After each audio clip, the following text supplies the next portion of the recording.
तो मैं गोविंद ओझा computer terminal channel पर आपका स्वागत करता हूं। आज हम लोग एक्सेल के कुछ बेसिक फार्मूले के बारे में जानेंगे, जो कि हमने आपकी कंप्यूटर की स्क्रीन पर देखिए लिख भी दिया है। इसी को हम लोग फार्मूले के द्वारा अप्लाई करके देखेंगे और यह हमारा बेसिक फार्मूले का दूसरा पार्ट है। और चलिए हम लोग सीखते हैं। तो सबसे पहले देखिए हमने आपके कंप्यूटर स्क्रीन पर लिख रखा है काउंट फार्मूला। काउंट फार्मूला जो होता है वो हमारे नंबर्स को काउंट करता है। अब जैसे देखिए हमने आपको दिखाने के लिए यहाँ पे हमने कुछ नंबर्स लिख रखे हैं। अब इसी को हम लोग जानेंगे काउंट फार्मूला के द्वारा। तो सबसे पहले हम लोग लिखते हैं इक्वल COUNT काउंट, और यहाँ पे फॉर्मूले हमें शो होने लगते हैं। बस हम टैब दबा देंगे तो फॉर्मूला हमारा यहाँ पर ऑटोमेटिक आ जाता है। उसके बाद हमने ये रेंज सेलेक्ट कर लिया जिसको हमें काउंट करना है। इस तरह से पूरा सेलेक्ट किया और सेलेक्ट करने के बाद शिफ्ट के साथ ब्रैकेट को बंद कर देते हैं और एंटर जैसे करेंगे तो यहाँ पर ये दिख जाएगा 8 आ रहा है। काउंट फार्मूला जो होता है वो ब्लैंक सेल को काउंट नहीं करता। आप जैसे आप देख सकते हैं कि 1 2 3 4 यहाँ लिखा हुआ है, 4 3 7 और 1 8, लेकिन इसके बीच में जो 2 ब्लैंक सेल है इसको इसने काउंट नहीं किया। तो जो काउंट फार्मूला होता है वो केवल लिखे हुए नंबर्स को काउंट करता है, यानी कि जिन सेल में नंबर्स लिखे होंगे सिर्फ उन्हीं को काउंट करेगा, इसके अलावा कोई भी नंबर काउंट नहीं करेगा। अब जैसे मान लीजिए हमने कहीं टेक्स्ट लिख रखा है उसको काउंट करना है, तो वहाँ पर काउंट फार्मूला काम नहीं करेगा। वहाँ पर जो फार्मूला काउंट करेगा वो है काउंट ए, यानी कि जिसको हम लोग काउंटा भी बोलते हैं। तो चलिए फार्मूला लगा के देखते हैं। इक्वल COUNT काउंट, और यहाँ पर आपको नीचे दिख रहा होगा हमने ऐसे डाउन एरो दबाया और टैब दबा दिया, फॉर्मूला हमारा आ गया। और हमने यहाँ से सारे टेक्स्ट को सेलेक्ट कर लिया जितने में हमने लिखा हुआ है, और फिर ब्रैकेट को बंद किया और एंटर कर दिया।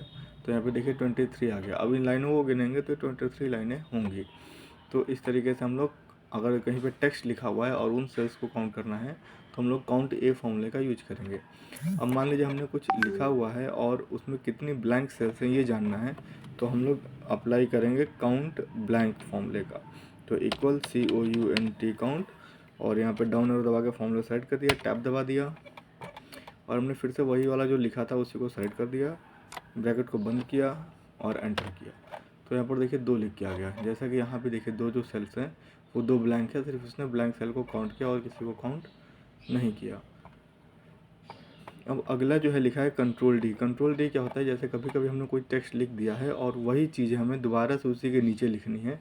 तो हम लोग जैसे ही हमने आपके लिए लिख रखा है दिखाने के लिए कंप्यूटर टर्मिनल यूट्यूब चैनल, और मान लीजिए यही चीज़ हमें इस वाले में भी लिखना है, इस वाले सेल में, तो हम कंट्रोल डी का जैसे यूज़ करेंगे तो वो ऑटोमेटिक उसका डुप्लीकेट नीचे आ जाएगा।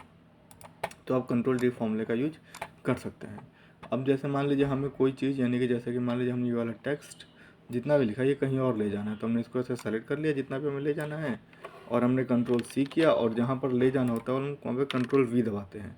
लेकिन आज कंट्रोल V ना दबाकर सेलेक्ट करने के बाद जहाँ पर ले जाना है वहाँ पर एंटर की जैसे आप दबाएंगे तो वहाँ पर ये देखिए हमने एंटर की दबाई कीबोर्ड से और वो चीज़ एज इट इज़ यहाँ पर पेस्ट हो गई। तो इस तरीके से आज हम लोग कंट्रोल C तो करेंगे, लेकिन अब पेस्ट करने के लिए एक्सेल में V का ना यूज करके हम लोग एंटर का यूज कर सकते हैं। अब इसी तरीके से मान लीजिए हमने कई जगह पे क्या होता है कि हमें रो को सेलेक्ट करनी पड़ती है, तो हम लोग इस तरीके से माउस से रो को सेलेक्ट करते हैं। लेकिन हमें माउस से रो को नहीं सेलेक्ट करना है, हम चाहते हैं कीबोर्ड से रो को सेलेक्ट करें।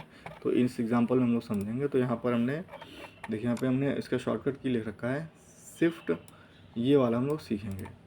तो शिफ्ट के साथ जैसे हम लोग स्पेस दबाएंगे, जैसे कि मान लीजिए यहाँ पर है हमने शिफ्ट के साथ स्पेस को दबाया तो देखिए पूरी रो सेलेक्ट हो गई। अब इस रो में मान लीजिए हमें कोई रो यानी कि जो हमें रो को इंसर्ट कराना है, तो हम यहीं से कंट्रोल के साथ प्लस बटन दबाएंगे, तो जितनी बार दबाएंगे वो रो जो हमारी इंसर्ट होती जाएंगी। और इसी को अगर रो को हटाना है तो कंट्रोल माइनस का यूज़ करेंगे, तो रो जो है वो हटती चली जाएंगी, यानी कि रिमूव होती चली जाएंगी।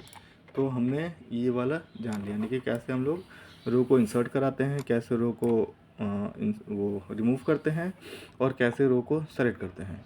अब हम लोग जानेंगे इसी तरीके से कॉलम को कैसे सेलेक्ट करते हैं, कॉलम को कैसे इंसर्ट करते हैं और कॉलम को कैसे रिमूव करते हैं। तो चलिए फिर से यहीं पे एग्जांपल लेते हैं। अब हमें क्या दबाना है, शिफ्ट और स्पेस दबाना है अगर हमें कॉलम को सेलेक्ट करना है, सॉरी कंट्रोल और स्पेस दबाना है कॉलम को इंसर्ट करने के लिए। तो हमने कंट्रोल और स्पेस दबाया तो ये देखिए हमारा कॉलम सेलेक्ट हो गया, और फिर बाकी वैसे ही है। कंट्रोल प्लस दबाएंगे तो हमारा जो है कॉलम जो है वो इंसर्ट होंगे, और कंट्रोल माइनस दबाएंगे तो कॉलम जो होंगे हमारे रिमूव होंगे। जैसा कि हमने यहाँ पर आपको दिखाने के लिए यहाँ पर इस तरीके से हमने लिख भी दिया है, इसको आप पढ़ के भी जान सकते हैं।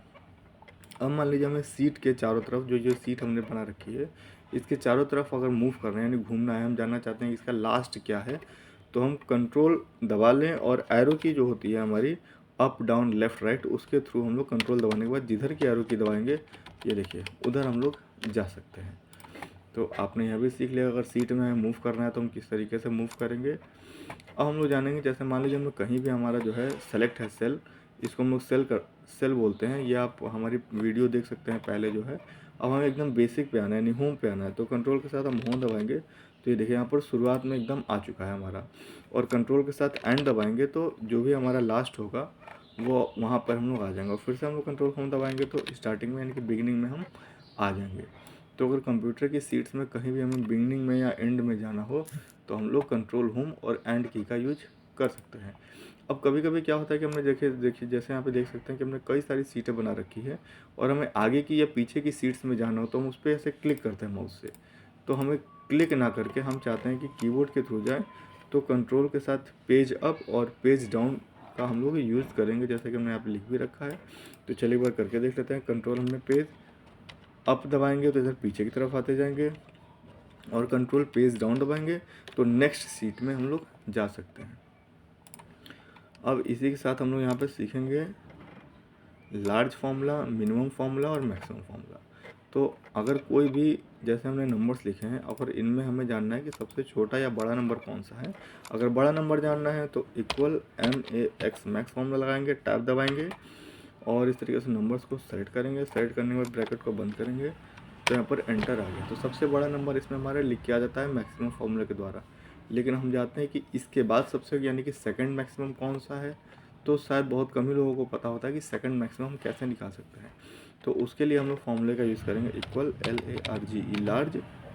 फॉर्मूला थोड़ा सा गलत हो गया, LARGE टैब दबा दिया, पूरी टेबल को हमने सेलेक्ट कर दिया। अब सेकंड निकालना है तो यहाँ पर कॉमा दे के सेकंड लिख देंगे, तो ये देखिए हमने लगाया और इंटर कर दिया और यहाँ पर आ गया सेकंड ये है।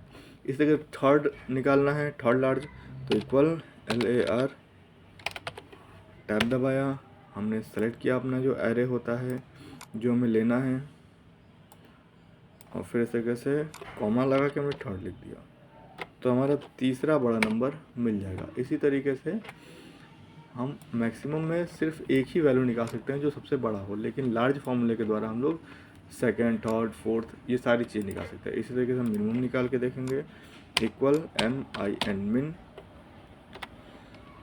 इस तरीके से हम ब्रैकेट लगाया, हमने नंबर्स को सेलेक्ट किया, ब्रैकेट को बंद किया, तो हमें सबसे छोटा नंबर मिल गया। लेकिन हम चाहते हैं इसके बाद सबसे छोटा कौन सा है, तो इक्वल SMALL स्मॉल। इस तरीके से हमने सेलेक्ट कर दिया। सेलेक्ट करने के बाद कॉमा लगा के दूसरा स्मॉल जानना है कि तीसरा स्मॉल जानना है वो हम यहाँ पर लिख देंगे और एंटर करके हम मतलब ब्रैकेट को बंद करके एंटर करेंगे। इसी तरीके से इक्वल SMA स्मॉल टैब दबा दिया, ब्रैकेट को ऑन था ही, और हमने इस तरीके से सेलेक्ट कर दिया, कॉमा लगा के 3 दे दिया, ब्रैकेट को बंद किया, तो इसे देखिए हमारा तीसरा स्मॉलेस्ट नंबर आ गया। तो इस सीट्स में हम लोगों ने सीखा कि काउंट का कैसे यूज़ करते हैं, कंट्रोल D का क्या यूज़ होता है, पेस्ट किस तरीके से हम लोग कर सकते हैं, जो हम लोग V वाला ना यूज़ करके इंटर का यूज़ करेंगे। अगर हमें कीबोर्ड के द्वारा रो और कॉलम को इंसर्ट कराना है तो हम लोग किस तरीके से करेंगे। अगर हमें उस सीट के चारों तरफ मूव करना है तो कैसे करेंगे। होम की से क्या होगा, यानी डॉक्यूमेंट के एंड पे भी जा सकते हैं और बिगिनिंग पे भी जा सकते हैं। कंट्रोल पेज अप पेज और डाउन के थ्रू जो है हमारा अगली सीट्स पे जा सकते हैं, यानी कि जो हमने इस तरह की सीटें जो बनाई हैं। इसी तरीके से फिर मैक्सिमम और लार्ज फार्मूले के बारे में जाना, मिनिमम और स्मॉल फार्मूले के बारे में जाना। फिर भी अगर आपको किसी तरह कोई कन्फ्यूज़न हो तो आप हमें कमेंट करके बता सकते हैं। Thank you, keep watching.